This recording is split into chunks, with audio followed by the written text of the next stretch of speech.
Before we get to the point of this video, I need to play you a clip really quick. You may have seen this, but I promise you when I'm done talking, it's going to take on a whole different meaning. This is a report that was put out by NBC in 2007, a prediction on what things would be like in the year 2017. The year is 2017.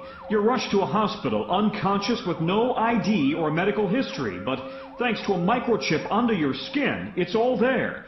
Science fiction 20 years ago, but a biometric reality today. So what they were talking about here is that by what is now next year, they were talking about everyone being in some form microchipped. And that microchip would be tied to all of your information, your medical information, your financial information, everything about you would be tied to this microchip. And this has been made fun of by people, but it's eerie as hell when you consider that this just happened. It seems that our House is in a race to pass some of the most Orwellian legislation we've ever seen in the history of this country as the clock ticks down on the Obama administration's last little breath. And they are just passing these things with overwhelming majorities that are insane. They're insane, okay?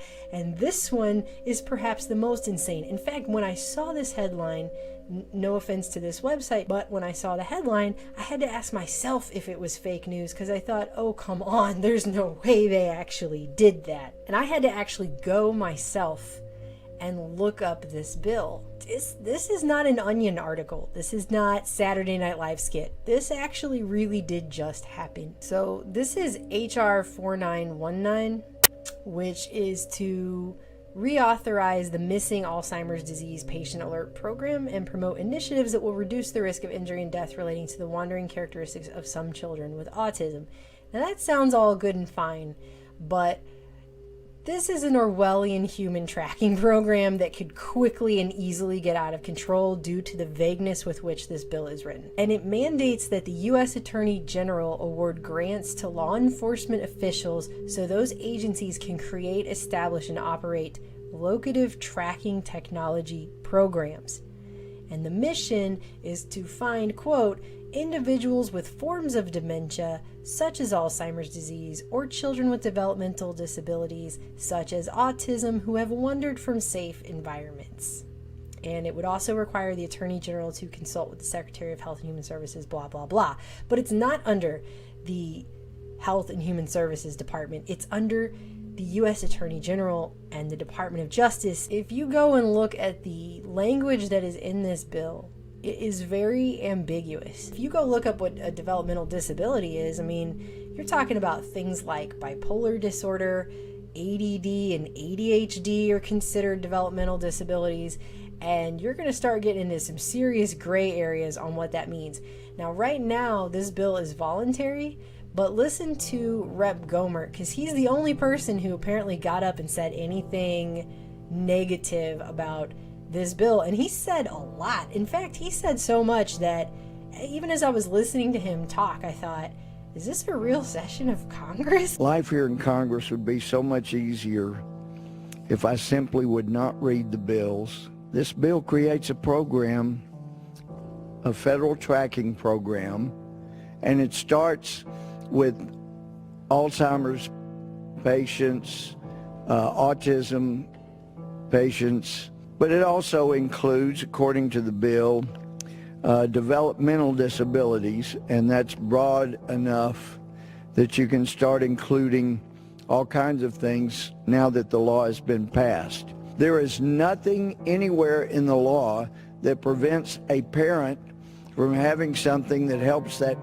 parent track or keep track of their autistic child or child with, according to this bill, developmental disabilities.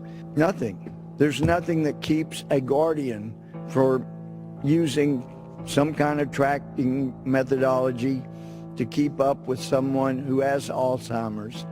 And so there really is not that justification for creating this system. The only thing that happens by creating this system is that we now have a new level of Orwellian technological control over the people, and a whole bump to the police state in a whole new level. Why wasn't this left then to the Department of Health and Human Services if it's really just a mental health issue?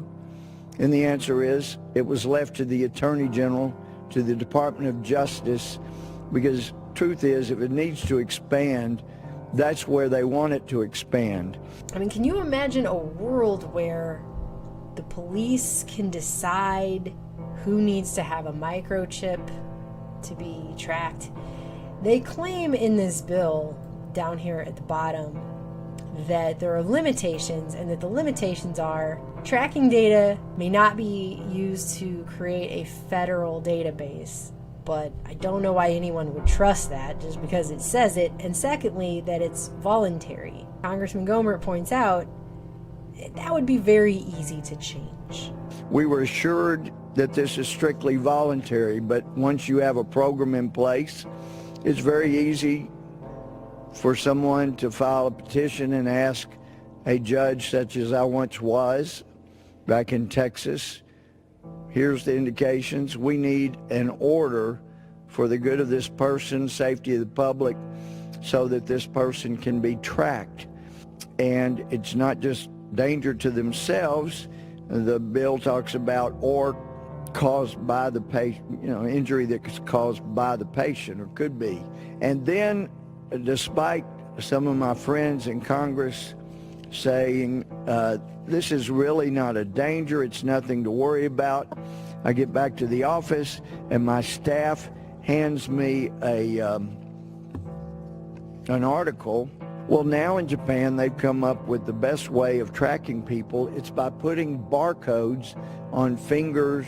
All you need is a barcode on one finger, a barcode on one toe, and then the Japanese government will be able to accurately and adequately track people they're concerned about.